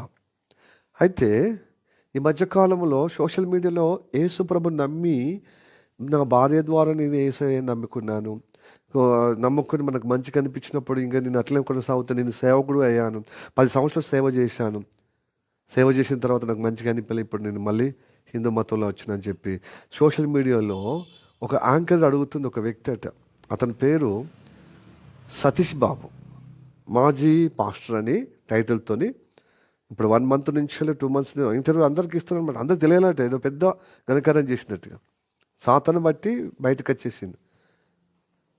ప్రాణం పెట్టే యేసుప్రభుని వదిలిపెడితే వాడు ప్రాణం తీసే వర్గంలో వేయడు, మూర్ఖుడు. అతడు ఏమంటుండంటే బైబుల్లో తప్పులు అసలు వాళ్ళకి అతనికి అర్థం కాలే. ఆ రెఫరెన్స్ కూడా తప్పు. మత్తయి సువార్త 19:27 అంటున్నాడు, అది లూకా సువార్త 19:27లో ఏముందో చూడండి. లూకా సువార్త ఇక అయిపోయింది. ఇక లూకా సువార్త 19:27 చదువు. మరియు నేను నన్ను ఏలుటకు, తామును ఏలుటకు ఇష్టం లేని నా శత్రువులను ఇక్కడికి తీసుకొని వచ్చి నా ఎదుట సంహరించమని చెప్పాను. ఇదిగో యేసయ్య ప్రేమ గల్లవాడే అన్నారు కదా. ఇదిగో తనకు గిట్టని వారు, తనకు శత్రువులుగా ఉన్నవారు ఈ లోకంలో పరాయి మతస్థులు, ఇగో సంహరించమంటలేడా? ఇదేందండి అని చెప్తున్నాడు ఆ ఇంటర్వ్యూ చేసేటువంటి వ్యక్తి యాంకర్ ముందట. అవునా, మాకు తెలియదు యేసయ్య దయామయుడు, కరుణామయుడు, ఆయన ప్రేమమయుడు అనేది తెలుసు, కానీ ఇది కూడా ఉందా బైబిల్లో? మరి ఇది క్రైస్తవులు చెప్పరే? ఎంత కుట్ర ఉంది, ఎంత కుతంత్రం ఉందని ఆమె ఆశ్చర్యము, వీడు చెప్పడం, ఇతడు చెప్పడం. ఎంత దుర్మార్గుడు. దయ్యం మీద కూర్చుంటే చేదును మదనం అంటారు, వెలుగును చీకటి అంటే చీకటే అంటే ఉల్టా పల్టా కదా జీవితం అంతా. దయ్యం అట్లనే చేసింది కదా. హల్లెలూయా, ప్రైజ్ ది లార్డ్. ఈ వాక్య భాగము వెనక ముందు చూడాలి, ఏ సందర్భంలో చెప్పబడ్డదని. యేసయ్య ఒక రాజకుమారుడు ఉపమానం చెప్తాడనమాట ఆ ప్రాంతాల్లో ఉన్నవారికి. మంచిగా వినండి, అయిపోతుంది. ఆయన ఏమన్నాడంటే అక్కడ ఉన్న సమాజంతో అన్నాడు, ఒక ఉపమానం చెప్తూ చివరిగా ఈ వాక్య సందర్భంలో ఉన్నటువంటి ఒక ఉపమానం చెప్తున్నాడు. ఒక గ్రామంలో 10 మందిని తీసి వారికందరికి ఒక్కొక్క దినారు ఇచ్చాడు. ఏది పైన వచనం ఉంది, ఏది లూకా సువార్త 19వ ఉంది కదా, చదవండి. 22:12 రాజకుమారుడు ఒక రాజ్యము సంపాదించుకొన 11 చదవండి కంటిన్యూగా. వారు ఈ మాటలు 11, 12, 13. వారు ఈ మాటలు వినుచుండగా తాను యెరూషలేము నాకు సమీపమున ఉండుట వలన యెరూషలేము సమీపంగా ఉండటం వలన దేవుని రాజ్యం వెంటనే అగుపడునని వారు తలంచుట వలన ఆయన ఈ యొక్క ఉపమానం చెప్పెను. ఇప్పుడు ఈ వాక్యం చదవబడిన సందర్భం యొక్క ఉపమానం చెప్తున్నాడా? మంచిగా వినండి. ఏమనగా రాజకుమారుడు ఒక రాజ్యము సంపాదించుకొని మరలా రావాలనని దూరదేశానికి ప్రయాణమై తన దాసులను 10 మందిని పిలిచి వారికి 10 మినారు కింద పుట్టినోళ్ళు ఏముంది, 50 రూపాయల దాకా కావచ్చని, దాదాపు కావచ్చని. ఏంటిది? ఒక మినార్. వాళ్ళకు 10 మందికి 10 ఇచ్చి దేశాంతరము నేను వచ్చు వరకు వ్యాపారము చేయుడని వారితో చెప్పి సరిపోయింది. హల్లెలూయా, ప్రైజ్ ది లార్డ్, హల్లెలూయా. 13 వరకు చదివినా కదా. ఇక్కడ వినండి, ఒక ఉపమానం చెప్తున్నాడు. ఒక రాకుమారుడట తన దేశంలో తన దాసులను పిలిచి 10 మందిని పిలిచి 10 మందికి ఏమిచ్చాడు? మినారులు ఇచ్చాడు. 10 మినారులు ఇచ్చి, నేను దేశాంతరం పోతున్నాను, నేను తిరిగి మళ్ళీ రానై ఉన్నాను, తిరిగి రానై ఉన్న లోపల మీరు ఏం చేయాలి? ఈ దినారులను పట్టుకొని వ్యాపారం చేయాలి. అంటే అనుకోండి, ఒక్కొక్కరికి 50 రూపాయలు ఇచ్చి వ్యాపారం చేయమని పోయి. ఆ రాజకుమారుడు సమయం ఆసన్నమైనప్పుడు వస్తున్నాడు, తన రాజ్యంకి వస్తున్నాడు. ఎందుకంటే రాజ్యం సంపాదించుకోవటానికి ఆయన పోయాడు. మరి నేను నా దాసులకు ఇచ్చినటువంటి మినారులు ఉన్నాయే అంటే 50 రూపాయలు, వాళ్ళు ఏమేమి వ్యాపారం చేసి నేను లెక్క అడగటానికి పోతాను వచ్చాడనమాట. హలో, లెక్క అడుగుతున్నాడు. ఒక్కొక్కరు పిలిచి, దాసుడా నువ్వేం చేసినా నీకు ఇచ్చిన కదా 10 నీకు దినారాలు అంటే ఏంటిది మినారు ఇచ్చాను కదా, 50 రూపాయలు ఇచ్చాను కదా. అంటే ఆయన ఏమంటాడంటే, ఫస్ట్ వాడు నువ్వు ఇచ్చిన దానికి నేను ఇంకా 10 నేను సంపాదించాను అన్నప్పుడు, నమ్మకమైన బలాదాసుడా, ఇలాంటి వాళ్ళకి కావాలి నా రాజ్యంలో అని చెప్పి 10 పట్టణాలకు అధికారిగా నియమించాడు. 10 పట్టణాలకు అధికారిగా. అట్లా ముగ్గురిని అడుగుతాడు అనమాట. రెండోడు కూడా, నేను ఇంకా 5 సంపాదించినాయి నువ్వు ఇచ్చిన దానికి, 5 పౌండ్లు నేను సంపాదించిన నమ్మకమైన బలాదాసుడా అని ఇంకా 5 ఊర్లకు 5 పట్టణాలకు అధికారిగా నియమించాడు. మూడోడు వచ్చిందనమాట. వాడు అంటాడు,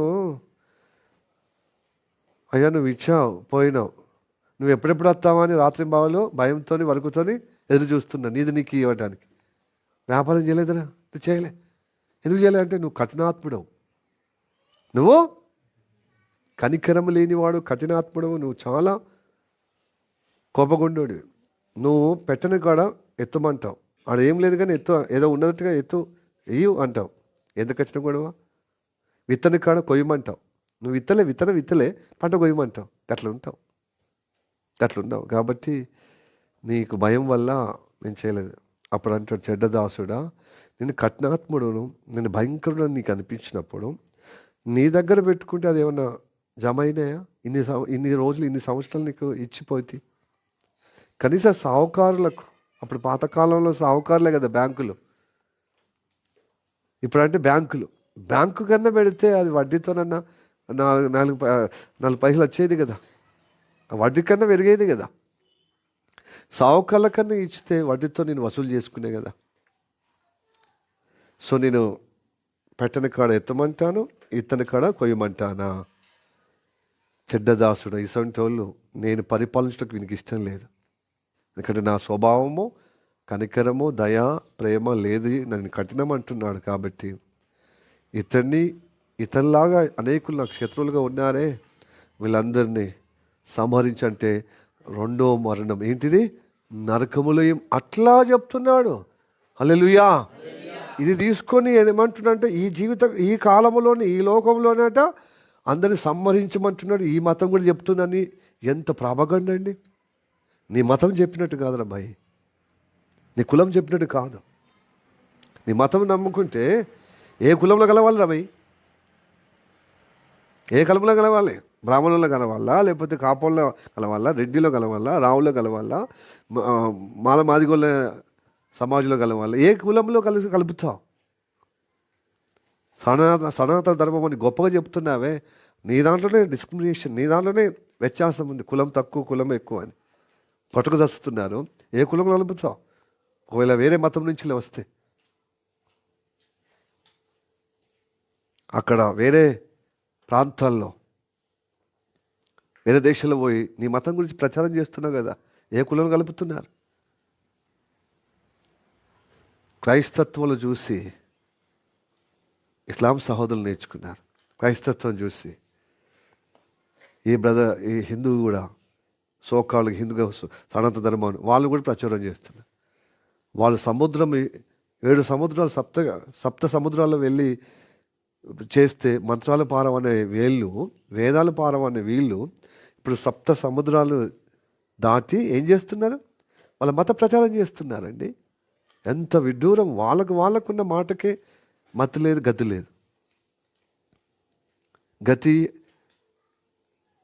మాటకు మతి లేనిటువంటి ఆ మతం, ఆ కులము చెప్పుకొని ఎదురుకో కులము, మానవత్వం లేకుండా ఇతరులు ఎందుకు చంపడం అండి? అదే చెప్తున్నది బైబిల్లో. తప్పు లేకుండా తప్పు తీసే విధంగా నీ వక్రత బుద్ధికి బట్టి, ఆ బుద్ధిని బట్టి నువ్వు వక్రిస్తున్నావు. ఎదుగో వీడు ఒక దీనారమా మినార్ తీసుకున్న వ్యక్తి చెప్పినట్టుగా నేను చెప్తున్నావు. కాబట్టి ఇలాంటి వాళ్ళు నా పరిపాలన నాకు ఇష్టం లేదు కాబట్టి నువ్వు నరకమే కదా, సంహరించండి, నరకంలో పడేయండి. హల్లెలూయా. ప్రాణం పెట్టేంత వ్యక్తిని సైతం చెడ్డోడిగా, లేకపోతే దుర్మార్గుడిగా, లేకపోతే నువ్వు శత్రువుగా నువ్వు అపార్థం చేసుకుంటే ఆయన పరిపాలన నువ్వు ఏముంటావు? కాబట్టి 2వ రాకడలో భయంకరంగా రాబోతున్నాడు, రాజాది రాజుగా రాబోతున్నాడు, కొదమ సింహలాగా రాబోతున్నాడు. ఇప్పటిదాకా తనను తన భక్తులను హింసించి వెలివేసి చంపేసి అవమానాలు నిందలు పాలు చేసినటువంటి యావత్ మత వాసులారా, మత పెద్దలారా, మతము ఉన్నవారులారా, ఉన్మాదంగా చెలరేగుతున్నారు కదా, దేవుడు ఫుల్ స్టాప్ పెట్టబోతున్నాడు. మారు మనసు పొందుకొని యేసయ్యను నమ్ముకో, నిత్య జీవం పొందుకుంటావు. హల్లెలూయా. ఇది మతం కాదు, ఇది కులము కాదు, పరలోకానికి పోయే మార్గం యేసయ్య మార్గం. కనుక ప్రాణం పెట్టుమన్నాడు కానీ ప్రాణం తీయమని లేదు. అందుకోసం భక్తులు ఆయా రాజ్యాలు వెళ్ళి వాళ్ళ ప్రాణము దారపోశారు, వాళ్ళ రక్తం చిందించారు. కాబట్టి ఆ పుణ్య రక్తం వల్ల, ఆ పరిశుద్ధ రక్తం ద్వారా ఇదిగో రక్షణలో మనమందరం వచ్చాం. ఆయా ప్రాంతాలు, ఆయా దేశాలు రక్షింపబడుతున్నారు. హల్లెలూయా. ఎక్కడ ఉన్మాదం ఉండదో, ఎక్కడ ఉగ్రవాదం ఉందో అక్కడ పెచ్చగిపోతుంది, ఎక్కువ ప్రబలుతుంది. దేవుడికి స్తోత్రం. Hallelujah, hallelujah, praise the Lord. Yes, చివరిగా వాక్యం చదువుకొని ముగించుకుందాం.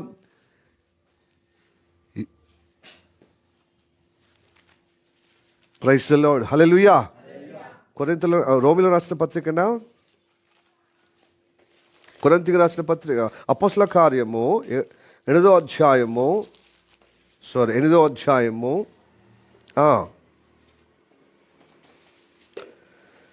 10వ వచనం, మొదటి వచనం. అపోస్తల కార్యము, ఆ కాలమందు యెరూషలేములోని సంఘమునకు గొప్ప హింస కలిగినందున అపోస్తులు తప్ప అందరూ యూదయ సమరయ దేశంలో యందు వాళ్ళు చెదిరిపోకుండా ఏం చేస్తే పోతున్న కొద్దీ అంటిస్తున్నారు అందరికీ సువార్త. హింస ఎక్కువ చేసిన కొద్దీ ఎక్కువ సువార్త జరుగుతుంది. హింస ఎక్కువ జరుగుతుంది కొద్దీ భక్తి ఎక్కువ పెరుగుతుంది. హింస ఎక్కువ జరిగిన కొద్దీ ప్రార్థన ఎక్కువ జరుగుతుంది. వేదనకరమైన ప్రార్థన, భక్తి పెరుగుతుంది. హల్లెలూయా, ప్రైజ్ ది లార్డ్. వాళ్ళు పోతూ ఏం చేస్తున్నారు? అట్లా ప్రబలిందన్నమాట. సమస్తము సమకూడి మేలు కోసం జరుగుతుంది. నువ్వు అనుకుంటున్న సమాజంలో వెలివేస్తున్నాను, నేను మతం నుంచి వెలివేస్తున్నాను, నేను హింసిస్తున్నాను క్రైస్తవులని నువ్వు ఉన్మాదంతోనే తాత్కాలికంగా ఉన్మాదంతో నవ్వుతున్నాం, ఆనందిస్తున్నాయేమో. శునక నవ్వులు, శునకానందం, శునకానందం. శునక ఆనందంలో శనక సంతోషంలో ఉండవచ్చేమో, కానీ నీ కులం నుంచి, నీ మతం నుంచి, నీ సమాజం నుంచి చాలామంది ప్రభులోనికి యోగులైన వారు రక్షణ పొందుకుంటారు. హల్లెలూయా చెప్పండి. హల్లెలూయా. వారికి మనం సాక్షులమై ఉందాం. మన ప్రాంతంలో, మన సమాజంలో, మన కులములో, మన మతములో కన్నీల ప్రార్థన, ఉపవాస ప్రార్థన, సువార్త భారం ఇది ఉండాలండి. అప్పుడు మనము దేవుని యొక్క పరలోకంలో, స్వర్గంలో మనకు ఒక ఉన్నత మహిమ, జీవకిరీటం పొందుకుంటాం.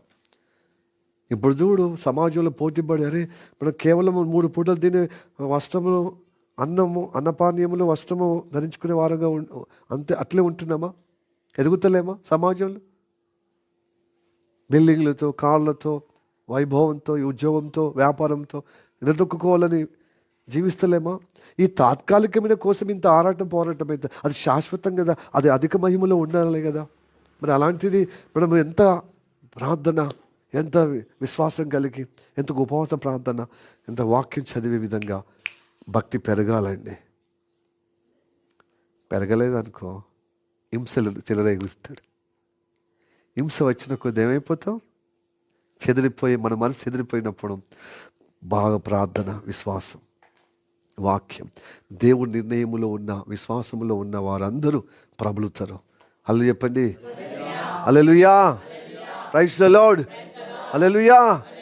మరి అంత బలవంతంగా పరిస్థితి వచ్చినకండి మనమే అలవాటు అయిపోతే సరిపోతుంది కదండి. మనమే ఎందుకు అలాగా మనము ఊరికే సడ్డమలినట్టుగా, అంటే అంత నిస్సత్వ, అంత మత్తుగా, ఎప్పుడు సోమరిగా, లేజీగా ఎందుకు ఉండాలి చెప్పండి? భక్తిలో ఎదగాలి కదా. ఎదగటానికి మంచి లక్షణం, మీరు మంచిగా రెగ్యులర్గా స్కూల్ పోయినట్టుగా మంచిగా ఉదయకాలం వస్తున్నారు, సాయంత్రం కూడా ప్రార్థన వస్తుంది, అది శుభప్రదం. నిజంగా ఈ శుభకరమైన కార్యంలో మీరు పాల్పంచుడు, శుభ నిరీక్షణతో గొప్పగా దేవుని చేత వదిలిబడుదురుగాక. ఆమేన్. ఇంకా గొప్పగా జీవంగా ఉందాం, ఇంకా ఆత్మీయంగా నిలబడదాం, ప్రార్థన శక్తి కలిగి, ఉపవాస దీక్ష కలిగి, వాక్య ప్రభావంలో ప్రబలుదాం. ఇట్టి వాక్యం మన జీవితంలో గొప్పగా ఆయన పోలికగా నిలబెట్టునుగాక. ఆమేన్. తల్లి వచ్చి కళ్ళు మూసుకొని ప్రార్థన చేద్దాం. ఇగో శ్వేతన్న, స్వీటా ఫ్రెండ్. ఓకే, ప్రార్థన చేద్దాం. ఓకే సారీ, కూర్చుండే ప్రార్థన చేద్దాం. మీరు నిలబడే విధంగా ఉంటే నిలబడండి, మోకరిస్తే మోకరించండి. ఎందుకంటే నేను ఇప్పుడు లైవ్లో ఉన్నాను కాబట్టి ప్రార్థనకు ఏకీభవిద్దాం. మనం మిక్కిలిగా ప్రేమిస్తున్న మా పరలోకమందున్న మా తండ్రి, నీకు వందనాలు, స్తోత్రం రాజా. ఎదుగో ప్రభా, ఈ యొక్క పగటి కాలంలో మాతో మాట్లాడిన మాటలు బట్టి వందనాలు. నీ సేవకుడు మరుగుపరుచుకుని అభిషేకం ద్వారా మాతో మాట్లాడిన మాటలను బట్టి వందనాలు. అయ్యా, కులము వెలివేసిన, మతము అయ్యా వెలివేసిన, హింసించిన, లాస్ట్ తుదకు చంపిన, బ్రతుకుడు క్రీస్తే చావైతే మేలే అనే అంతగా ఈరోజు మాతో మాట్లాడిన మాటలు బట్టి వందనాలు తండ్రి. మేము నీ మెప్పే పొందుకోవాలి, మనుషుల మెప్పు కాదయ్యా. మా పరిస్థితి మార్చి నీవు కనుక మేము నీ మెప్పు పొందే విధంగా మేము భక్తి చేయటకు ప్రభువా ఈరోజు మాతో పురుగొల్పే విధంగా మాట్లాడామని నమ్ముచున్నాం. కనుక సమాజంలో తాత్కాలికంగా ఆనందించవచ్చు, వాళ్ళ కులాన్ని బట్టి, వాళ్ళ మతాన్ని బట్టి, వాళ్ళ సమాజము సపోర్ట్తోని ప్రభువా. అయితే ప్రభువా, వారు ఘోరమైనటువంటి అవమానకరంగా, ఘోరమైన ఏడుపు పెడబెబ్బులతో రానున్న కాలంలో గొప్ప నరక గుప్పలో పడిపోయే ప్రమాదంలో ఉన్నారయ్యా. వారిని ప్రభువా స్తోత్రం తండ్రి, రక్షించడానికి ప్రార్థన, సమాజాన్ని ఉద్ధరించడానికి మనం రక్షించుకున్నావు కనుక వారికి మేము దయగా, కరుణగా ప్రభువా, విశ్వాసంగా ప్రభుత్వం, భారంగా కలిగి ప్రభువా వారి కోసం ప్రార్థన, వారి కోసం తండ్రి ప్రభు స్తోత్రం తండ్రి, ప్రేమ కలిగి అయ్యా ప్రభు సువార్త చెప్పే విధంగా, వారి కోసం ప్రార్థన చేసే విధంగా మమ్మల్ని గొప్పగా నువ్వు బలపరిచావని నమ్ముచున్నాం. తన ఈ లోకంలో అనేక మతాలు, కులాలు ఉండవచ్చు, ఒకరికొకరు చంపుకోవడానికే వాళ్ళకి నేర్పింది. కానీ మాకు చెప్పిన యేసయ్య బోధలు ప్రాణం పెట్టుమన్నా, హింసింపబడే విధంగా అయినా పర్వాలేదు, నా వైపు చూసి ఓదార్పు, ఆదరణ, అయా రక్షణ స్థిరపరచబడే విధంగా కొనసాగించమన్నావు. కానీ హింసలను బట్టి ఆగిపోవద్దని అయ్యా నువ్వు ఆగిపోమని చెప్పలేదయ్యా. ఇంకా ప్రబలమని సెలవిచ్చి ఉన్నాం. అట్టి అనుగ్రహం దయచేయం. ఎవరైతే ప్రభు కొదువుగా వచ్చారో ప్రభు అనారోగ్యంగా వారు గొప్పగా స్వస్థత పొందుకుదురుగాక. అనారోగ్యం వచ్చిన వారందరూ స్వస్థత పొందుకుదురుగాక. ఎవరైతే కొదువుగా ప్రభు ఆర్థికంగా వచ్చారో వారందరూ యేసు నామములో వారి అవసరతలో నీ మహిమలో తీర్చబడుగాక. ప్రభు నువ్వు చెప్పినట్టుగా చేయుటకు సహాయం చేయం ప్రభు. అలాగే ప్రభు ఈరోజు వచ్చిన ప్రతి బిడ్డను ప్రభు మానసికంగా గొప్పగా ఆదరణ పొందుకుందురుగాక. శారీరకంగా గొప్పగా గొప్పగా క్షేమంగా విడుదల పొందే విధంగా ఆరోగ్యంగా నిలబెడుదురుగాక. ఆత్మీయంగా గొప్పగా బలపరచబడుదురుగాక. నీ కృపను బట్టి నీ వాక్యం చేత స్థిరపరచబడుదురుగాక. ప్రభు ఎలాగ వచ్చారో అలా వెళ్ళకుండా నీ వాక్యానికి నీ నడిపింపుకు లక్ష్యం ఉంచిన ప్రతి ఒక్కరూ ప్రత్యేకంగా అనుభవం పొందుకుని వెళ్ళటకు సాధించమని ప్రార్థన చేస్తాం. నీ కనికరం, నీ కటాక్షం, నీ ఆశీర్వాదము అయ్యా నీ కటాక్ష రూపంలో నీ కనికర రూపంలో అందరూ పొందుకున్నట్టుకు సాధించమని ప్రార్థన చేస్తాం. నీ కృపణయాసములుగాక. యేసయ్య నామములో ప్రార్థించి అడుగుచున్నాము పరమ తండ్రి. Amen. Amen. God bless you.